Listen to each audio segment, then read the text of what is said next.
Bruno Luceni, eu sou natural do Ceará, Mombaça, mas como todo severino, eu fui levado para São Paulo com 2 anos de idade e lá fui, cresci com a minha família, meus irmãos, até os 10 anos aproximadamente, quando nós viemos para Araçatuba, por conta de família, meus avós estavam aqui já, e até agora estamos por aqui. Em Araçatuba eu já fiz de tudo um pouco, assim, as coisas mais ligadas à educação e cultura. De educação eu começo a minha formação no antigo Cefam, um projeto que hoje já não mais existe, mas que foi bastante importante e que norteou toda a minha carreira, todo o meu percurso profissional. E eu posso dizer também que pessoal, porque a experiência com o Cefam foi uma experiência para além do profissional, foi uma experiência profissional também. Nós tínhamos uma relação bastante próxima e profícua com os colegas, professores e com o espaço do lugar, do Cefam, magistério. E eu atribuo essa minha experiência no Cefam como algo bastante marcante na minha vida profissional. Então, oriundo de família pobre, sempre morando em periferias e tudo mais, é na educação, a partir do Cefam, que eu vejo, como diz Mário Quintana no poema dele, uma janela para eu respirar, uma janela para eu enxergar o mundo de uma outra forma, de pensar possibilidades fora daquele contexto de precariedade a que eu e tanta gente nesse país é submetida. É no Cefam também que começa a minha primeira experiência com a literatura e com o livro. Assim como eu, muitas crianças e jovens não têm acesso à literatura e ao livro por uma questão muito prática, Quer dizer, a grana que entra sempre é para o alimento, primeiramente, e depois para o que sobrar.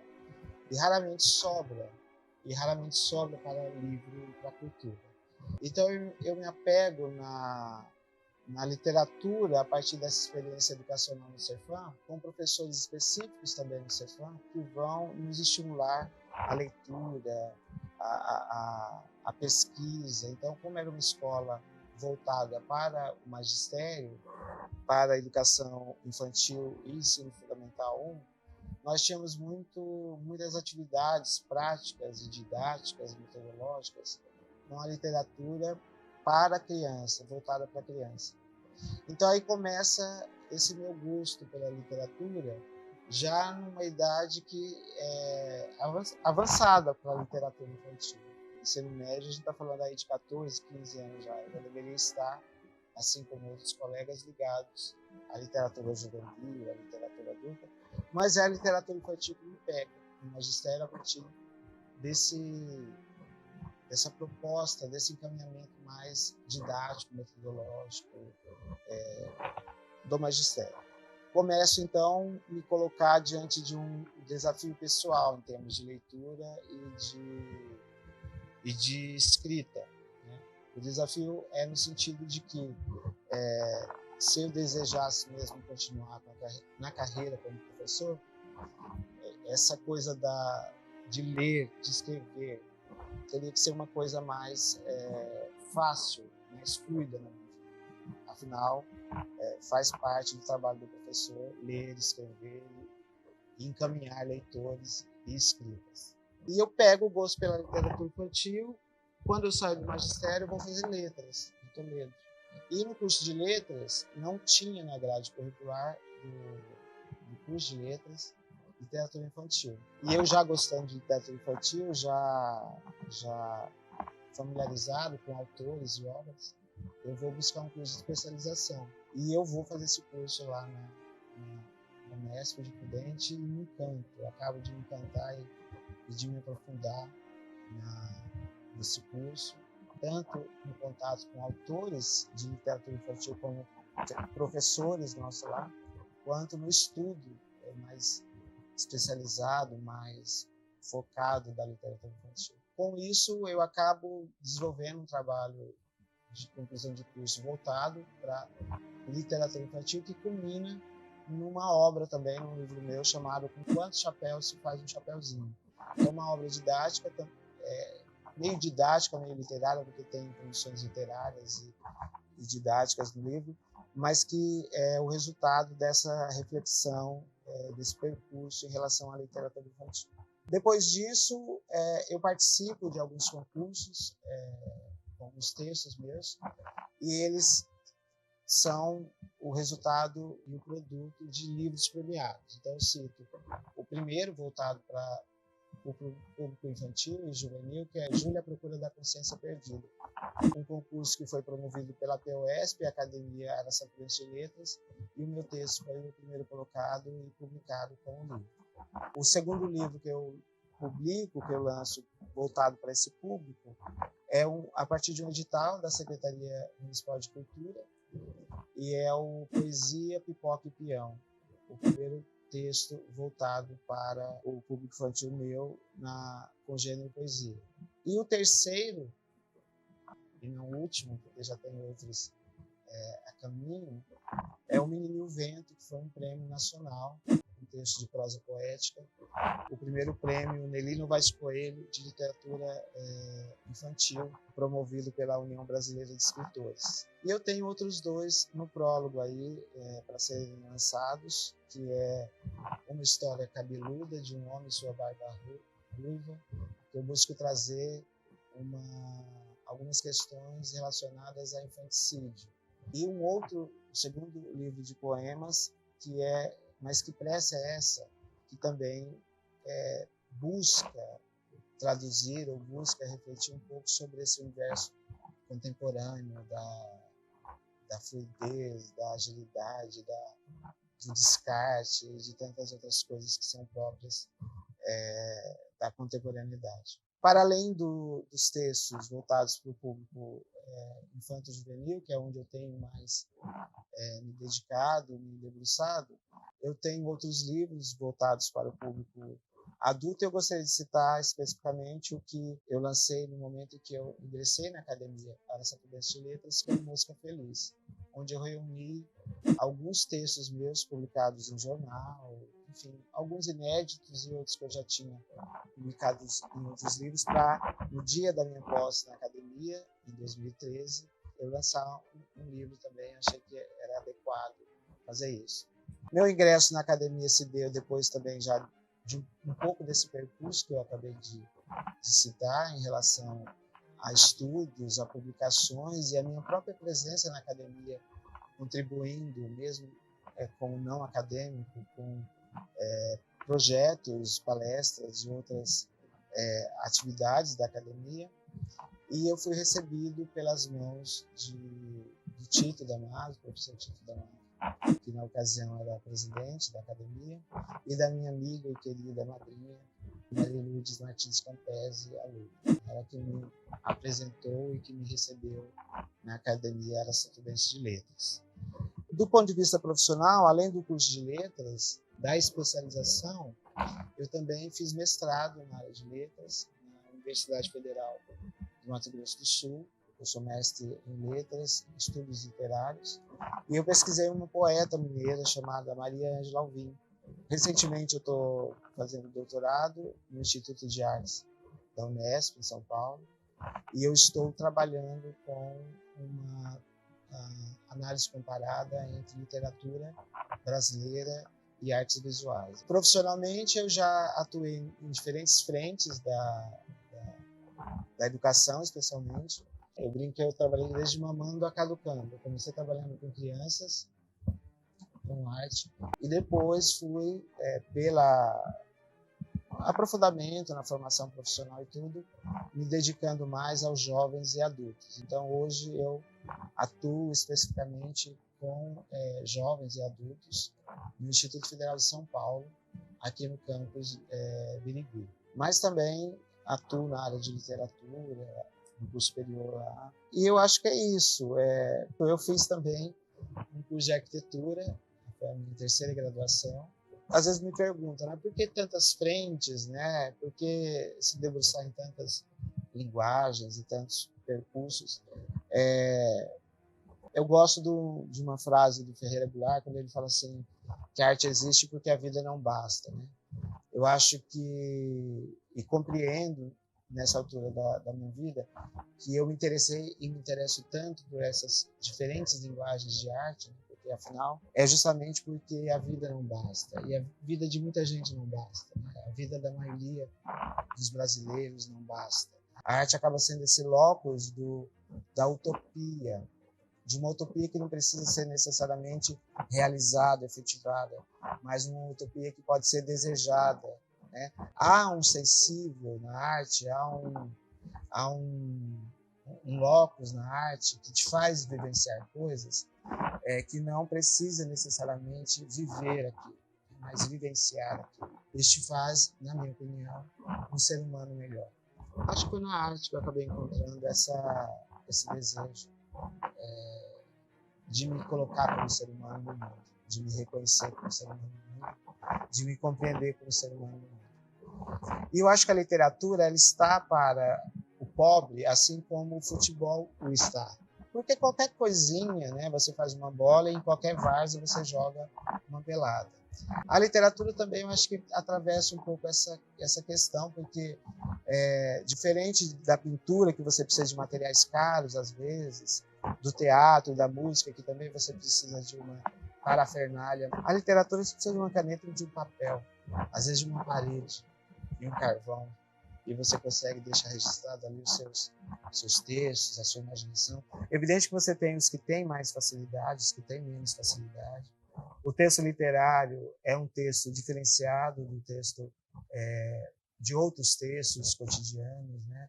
Mais práticos, didáticos, ou coisa do gênero. Quando você escuta um poema, um fragmento de prosa literária e tal, você consegue perceber que aquilo não está numa frequência diferenciada. E aquilo mexe com você de algum modo, aquilo te tira da frequência comum. Eu acho que a vida é muito, no mínimo, entediante, muito chata sem arte, né? Eu acho que é isso, né? Do ponto de vista profissional e pessoal, isso está muito imbricado. E aí, citando Guilherme de Almeida, que é um poeta modernista, e vai ser a minha deixa para falar sobre o pedido da semana de 22, o Guilherme de Almeida falava que ele não conseguia distinguir o que era vida e o que era arte para ele. A poesia dele, a arte dele, a vida dele estava tão imbricada, estava tão envolvida, estava tão entranhada uma na outra, que ele não conseguia distinguir o que era, quando ele estava fazendo poesia, quando ele estava vivendo, e vice-versa. Eu fico um pouco desse sentimento também. Eu vivo, como diz o Chico César, em estado de poesia. Eu busco estar constantemente em estado de poesia, e é de onde emerge o meu trabalho, seja na perspectiva da literatura, seja na perspectiva das artes visuais ou da arquitetura, aquilo que eu produzo profissionalmente e pessoalmente. Me pediram para falar um pouco sobre a Anita Malfatti de Cavalcante, haja vista as comemorações do centenário da Semana de 22, e o que eu posso dizer sobre esses dois importantes artistas brasileiros e que formataram e que contribuíram não só antes, mas durante a Semana de 22 e depois também. São dois grandes nomes da pintura modernista brasileira, né? A Anita Malfatti, a meu ver, é a personagem principal da Semana de 22, a que preconiza já as ideias, os conceitos, e sintetiza na obra dela esses conceitos, que seja de uma arte genuinamente nossa, de uma arte que provoca, não necessariamente que vá contra, mas que provoca a arte da tradição, que mexe com as bases da produção clássica, até então dominante no Brasil. Ela é quem, a meu ver, sintetiza isso antes, durante e depois da Semana de 22. É verdade que a Tarsila do Amaral é a que vai mais produzir e encampar nas artes visuais essa questão da arte moderna, especialmente a primeira fase da arte modernista, mas é a Anita que, a partir de contatos no exterior, então a Anita tem uma formação antes de 22, pós 22, na Alemanha, nos Estados Unidos, em Nova York e na França, muito voltada especialmente para as chamadas vanguardas europeias.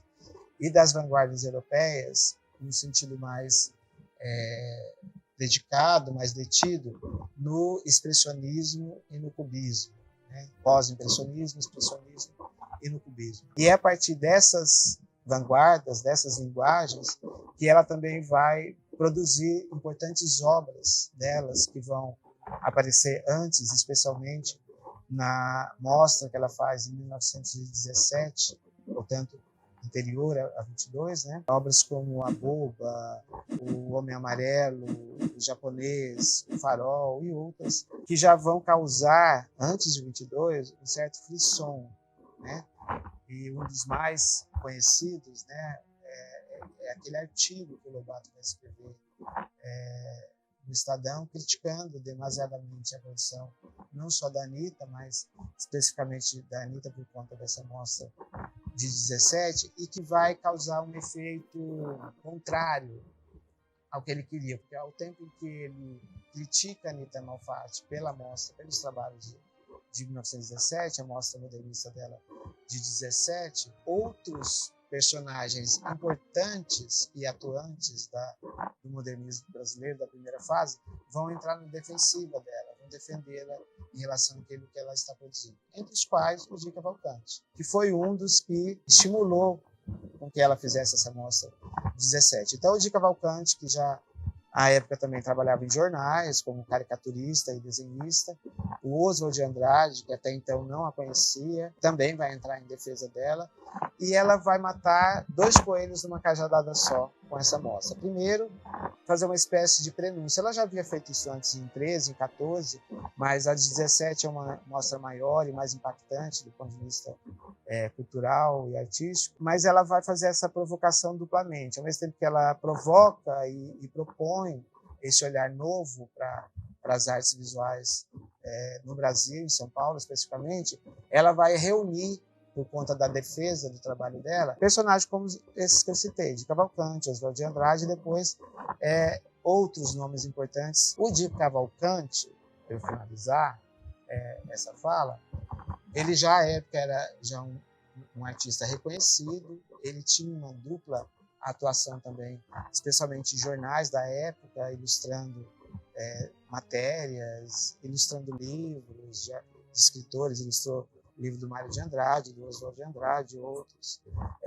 O Di Cavalcanti também que vai ser responsável pelo cartaz da semana de 22 e pelo catálogo do programa da semana de 22. Também um cara que vai estar se mobilizando pelo Brasil e no exterior durante toda a vida dele, entrando em contato com pessoas importantes, nomes importantes do cenário internacional, do ponto de vista das artes visuais, entre os quais Picasso, Leger, Matisse e outros nomes importantes da época, e até hoje, né, são importantes. E tudo isso também vai aparecer no trabalho dele, especialmente com temas de brasilidade. O Di Cavalcanti, ele é bem conhecido, tanto nacional quanto internacionalmente, por conta das mulatas dele, né? Então, tem vários quadros, As Cinco Moças, A Mulata, e vários outros quadros que ele explora essa temática brasileira, da cultura brasileira, das personalidades e personagens brasileiros, como samba, carnaval e tudo mais. Eu acho que, do ponto de vista desse intercâmbio, eu acho que é isso, né? Quer dizer, 2 importantes nomes, 2 grandes corroboradores, não só antes, durante a semana de 22, quanto depois, e são 2 nomes que até hoje ressoam e estão presentes nas falas, né? Agora esse ano, especialmente com o centenário, nas homenagens, né? Mas eu destaco a Anitta Malfatti por diferentes razões. O fato de ser mulher, e isso é algo inédito do ponto de vista dos movimentos artísticos, porque a gente quase não escuta, não ouve o nome de mulheres na história da arte, de modo geral, e mesmo da literatura, né? Mas a história da arte, principalmente, quase a gente não ouve nomes de mulheres, e no modernismo brasileiro é impossível não ouvir falar em Anitta, em Tarsila, em Pagu e outros nomes, Guiomar Novaes na música, que trazem e que fazem da semana de 22, antes, durante e depois, algo bastante singular e importante.